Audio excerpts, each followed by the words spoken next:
I'm Keaton Fletcher, an assistant professor of industrial organizational psychology at Colorado State University. And I'm Mariana Arvon, an organizational psychologist who specializes in organization and talent development. And this is Healthy Work. Mariana! Keaton! This is so exciting, being able to see you. I know. Well, they say that podcasting is an audio medium, but people have been foraying into video, and the algorithm tells me that that's what we're supposed to do. Not to mention, I get to see your face, and it's been years. Exactly. I know. I love it. You guys get a wonderful view of my empty guest bedroom / office. I get to see all the amazing art by Evan in August, which I love. Oh, thank you. I know there's like this one Instagram account or like TikTok account that like grades people's bookshelves in the back of video calls. So hopefully mine passes the check. We'll see. I'm trying to see if I can see what's on there. You'll see some of our guests have books on that bookshelf. But I love it. Related to like our work setups, I have a question for you, Mariana. Yes. Lay it on me. Have you ever worked in an open office setting? Yes. Like 3 times a week. Oh my God, tell me about it. What's the vibe? What does it look like? So it's very exciting because we were previously in a very ugly open office concept, but we got a newly renovated floor. HR got moved to one of the fancy new floors, and it's nice. Like there's standing desks at every cubicle, beautiful facilities, an amazing admin team that like keeps us well stocked up with like snacks. So I am actually a fan. That being said, sometimes it does get a little noisy, which is tough if you're taking calls. And there's plants. We love a plant. From previous research, we know nature. Yeah. Yep. Notice all the plants that I've like put in my office since then. Fun fact about that. So yes, amazing. I might have told the story on a previous episode, but like I saw a man at one point going around with like a big watering can and watering all the hanging plants. And I'm like, oh my God, those are real. Like, this is how I find out that all the hanging plants are real because they look so beautiful. So anyway, they're real hanging plants. So phenomenal. I love that. But it does sound like you have some private space for the cubicle. Yes. Private enough-ish. Yes, there's private space. Well, okay, yes, there's cubicles, but they also built in a ton of call rooms. So lining the edge of the cubicles, there's a ton of phone rooms, focus rooms. I never have a problem slipping into a side room if needed. Cool. Well, awesome. I've got a paper for you by Michael Rosander and Morten Nielsen, recently published in Occupational Health Science, about open office setups and their impact on just the experience of bullying in particular, but also like job satisfaction and turnover. So like, what does this look like? And not just open office or not, different styles of open office workplaces.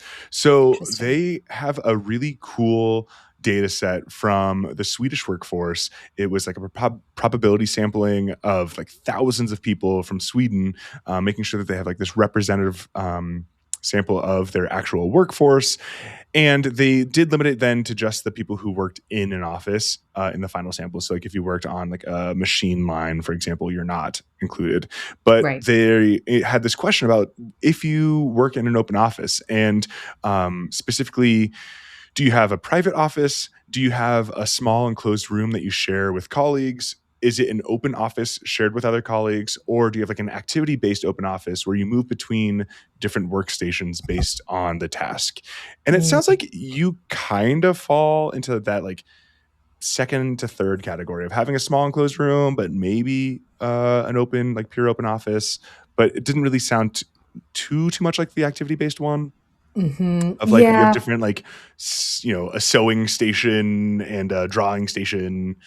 Yeah, I think that'd make more sense for like more production oriented work, right? Yeah. So Could you imagine like an open office where there's just like, here's where you go to do your stats in R. Here's where you go to like do your writing.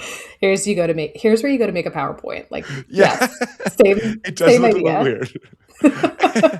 And so in their analyses, pretty straightforward, which is we love a simple, clear story. They found that you are 54% more likely to experience bullying in an open office setup compared to having a private office, which I think is wild. It's not that people in private offices don't experience bullying. They actually experience like at least a 10% rate is what they found in the data. Is like even people in private offices report about 10%, or 10% of people report bullying. But in an open office setup, that experience of bullying, your odds of experiencing it increased by 54%, which is wild. But caveat, it depends on the type of open office, obviously. What kind of psychologist Mm. would we be if we didn't get to say it depends? Um, if you have the traditional format of an open office, that's when you see this big increase up to like 54, 57% higher rates of bullying. But if you have this activity based one, the odds were not statistically significantly different than having a private workspace. And the why of that is, sort of up in the air. There's some speculation in the paper. We can figure out like maybe why might this be the case. But it really seems to depend on the nature of that open office. And similarly, they saw a similar pattern with job satisfaction and turnover intentions, with people being less satisfied with their jobs and more likely to want to turn over if they have these like traditional open office. And even yours, like with the cubicles, I don't think that's exactly as open office as like I'm imagining like the tech bro space where there's like one long table, we all have our headphones and we're just like working at this table together and like really, staring at Yeah. each other. At least with a cubicle, you have that domain of this is my place. I have my family pictures tacked up. And if I'm in Yeah. here, not to be talking to me or whatever. So I thought that was That's like so really interesting. interesting. That is really interesting. So I had a gut reaction to why this might be the case. Ooh, tell me more.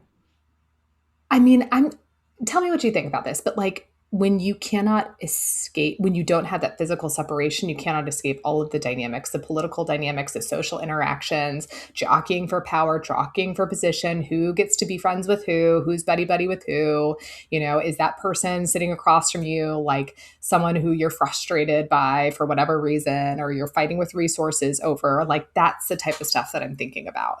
What about you? Yeah.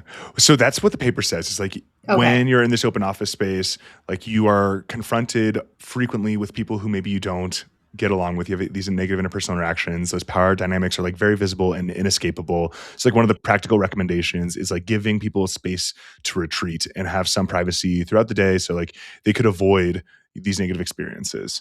Um, and so I think you hit the nail on the head with what they're thinking. I was like more, as I was reading it, I was like,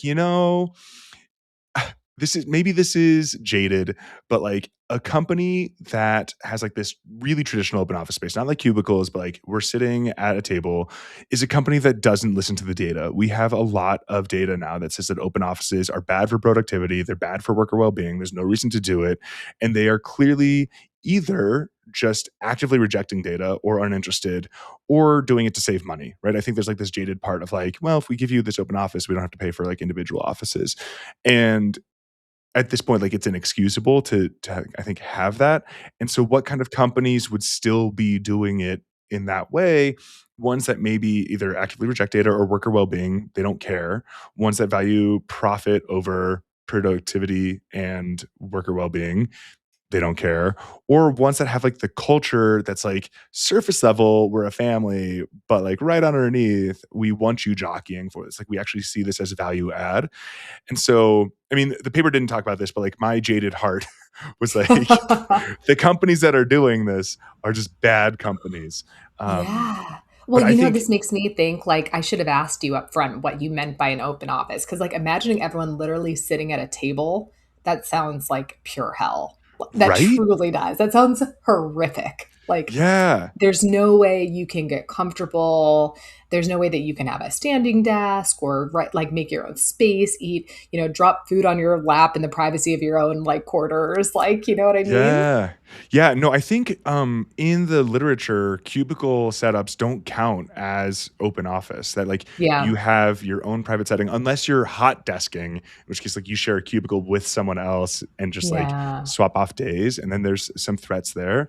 But I think, like, when we're thinking traditional open office, it's that, "No, man, no one has their own space, like, we're a family here, we all sit at different tables, it's really cool, you can sit wherever you want or do," and, like, I think that's where they're really seeing this, and again, there's just no justification for doing this at that point, or doing that at this point. Yes.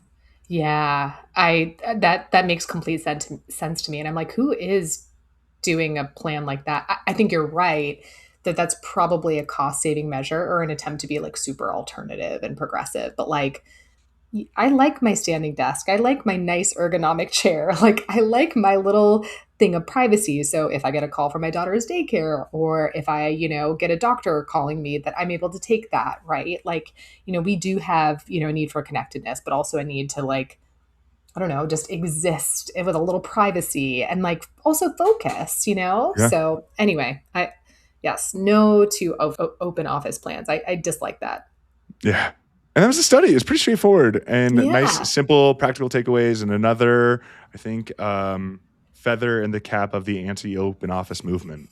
Yes, absolutely. If you're out there listening, do not make your employees suffer through that. That sounds awful. Yeah. Yeah. Exactly. Very cool. Thank Thanks, you for sharing, Mariana. Keaton. Bye.